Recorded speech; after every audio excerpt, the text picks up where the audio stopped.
marketing food online. So I've got my Q&A video. I'm going to get into a handful of questions from you guys, and I want to get started right now.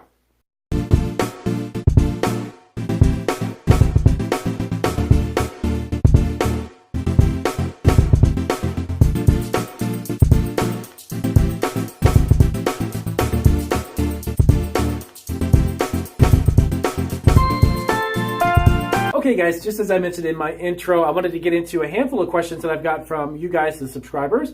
And by the way, I want to thank you guys for all of the support and questions, and I'm glad that you are appreciating and liking the videos. That definitely gives me motivation to continue to make these videos in a very busy and hectic schedule that I do have, operating 6 businesses online and about 4 or 5 other YouTube channels. So really quick, so let's get into the questions. This first question is actually really good, and it's something that is I've actually heard from a handful, probably about a half a dozen to a dozen other subscribers. And the question was about selling a product. This one in particular says that she was producing pound cakes, and she wants to be selling them at farmers markets as well as selling them to families and friends, something that's not necessarily in a kind of a commercial place like a farmer's market. Would she need 2 different types of insurance policies? The answer is no. You don't necessarily need that. Okay, you need to get an insurance policy that would encompass your home-based food production business. So if you're producing a food product within the cottage food laws, you need to just have an insurance policy for that, and they do have them out. Down below, I'll actually recap these questions, and then with the questions, I'll put a link to whatever the question is about, and I'll give you, for instance, there's a website that does write those policies specifically for home-based food businesses, and I'll give you that link down below, make it easy for you to find it, and then you can research that on your own. So having 2 separate insurance policies, no. If you're looking to sell at a farmer's market, though, keep in mind, now, farmers markets have the ability and legally can require other requirements that are not related to the state, that are not related to counties and cities. What do I mean by that? Let's say I want to sell cookies. And the local farmer's market, the guy that owns it says, look, you need to have this type of an insurance policy. We need to be on the rider. You need to write us in within the policy. You need to have a certain amount of coverage. Or they may say, you know what, and, this is great. Show me your proof of insurance. Then also your business license or your corporation.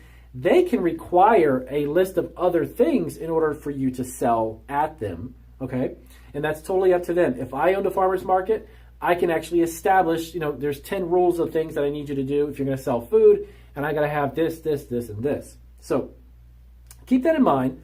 And again, that won't necessarily have anything to do with the state, county, or city. But when it comes to the laws regulating the cottage food production within your home, that falls under the state, the county, and the city, okay? So they all can write their different rules and regulations, and it trickles down from state level all the way down to a local level. So you don't necessarily need to have 2 separate insurance policies, but it is something that you can do. And plus, there are companies, yes, that do write specifically policies for home-based food businesses. So the next one up, there is a subscriber that was shipping a product or wanting to ship a product. Now, this is something that I've talked about before, and I personally never use it ever. It's just way too risky, and I don't want to take on that much risk with a single food product. But it's the use of dry ice compared to ice packs. My own take on it, don't do it. Dry ice can be extremely, if you've never handled dry ice or don't know how it actually works, but you've just heard about it, if you do not handle dry ice properly, if it's not packed with your food product properly, it can cause serious harm to the person who grabs it, holds it, plays with it, or manipulates it. The potential that it could break or something could be leaked out, or the opportunity for it to come in contact with your skin is not a good thing. Trust me. I had a bad encounter with it when I was a kid, a long time ago, and then realized my dad told me that it was probably not a good thing to grab. But anytime you ship it, I know that a lot of the shipping versions are actually in packages and in containers, but it's just compared to ice packs. I use ice packs like crazy during spring and summer for all of our chocolate products. I highly recommend it. If you get the right ice pack, it's also cheaper. It's less hazardous. You don't want to take all that risk. Be honest with you, you don't. If you're shipping a box of chocolates and you put dry ice in it, it's like a $20 box of a transaction for $20, and somebody gets hurt, it's going to cost you way more than $20. Trust me. Using dry ice, no. Please don't do that. Now, what are the laws? Also, the third question I have is from my subscriber is, what were the laws in regards to selling online? That's a great question because a lot of subscribers who are on my channel are wanting to sell products online. Now, there are not necessarily laws per se that are for selling online as it is compared to where you are and your business location. Is it incorporated? Is it in the right zoning area? Are you allowed to operate a food business where you are? Making sure that you follow your local laws, and when you register your business, and this is how we did it in the state that I'm in, our business is 100% online. So when we registered for our business license, we had to specify that we were an e-commerce business. That may be something new. That also may be something that your county or city may not or may ask you. Again, that varies. But we are actually a online merchant, and that was spelled out in a sense when we applied for our license itself. So in the process of getting your license for a business, you may be asked to specify, are you a brick and mortar retailer or are you online? Check that out and make sure, of course, if you're online, you could be both. I know that the application that we had actually had a box that had both. So if you're operating a brick and mortar retail store and you also just sell online, you can specify that. So, but is there any special laws for it? Nah, I personally have never come across any special laws, but you just need to follow the law in regards to making sure that your business is incorporated. Get yourself, your insurance. Make sure that you have the right permits and things where you are in the city and county that you're at. And those things will be what you'll need to do in order to just get yourself online. I know that there's also a really quick side note. If you're manufacturing food products, you would be registered as a manufacturer of food products.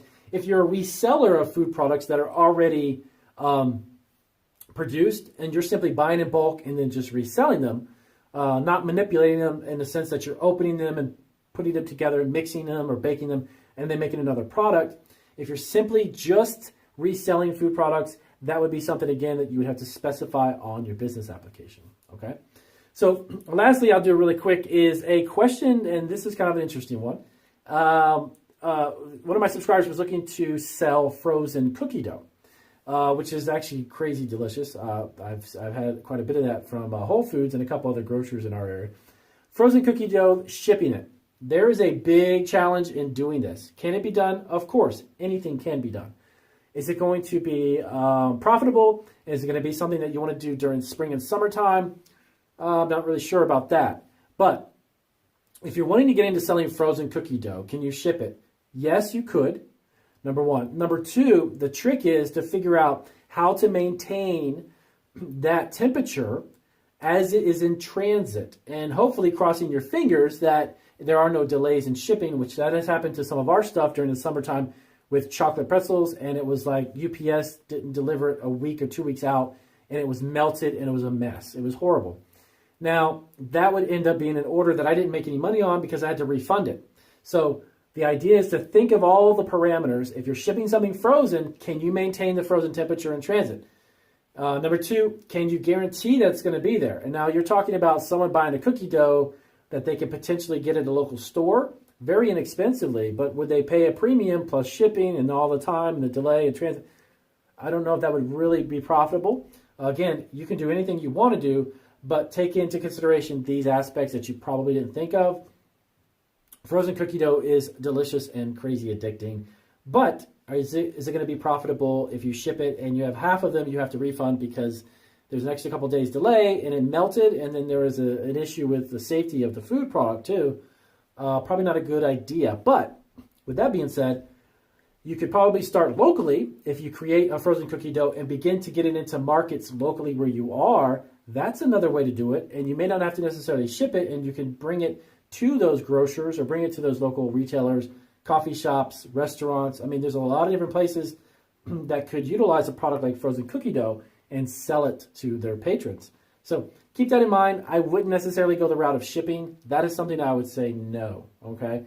So with that being said, I will wrap up this video, and I'll keep it short and sweet. As always, if it was helpful, do give me a big thumbs up. If you guys have any other questions, let me know. I enjoy doing these Q&A questions because I get a lot of questions every day, but I don't get a chance to respond to all of them immediately. But I can do a lot of them in these videos.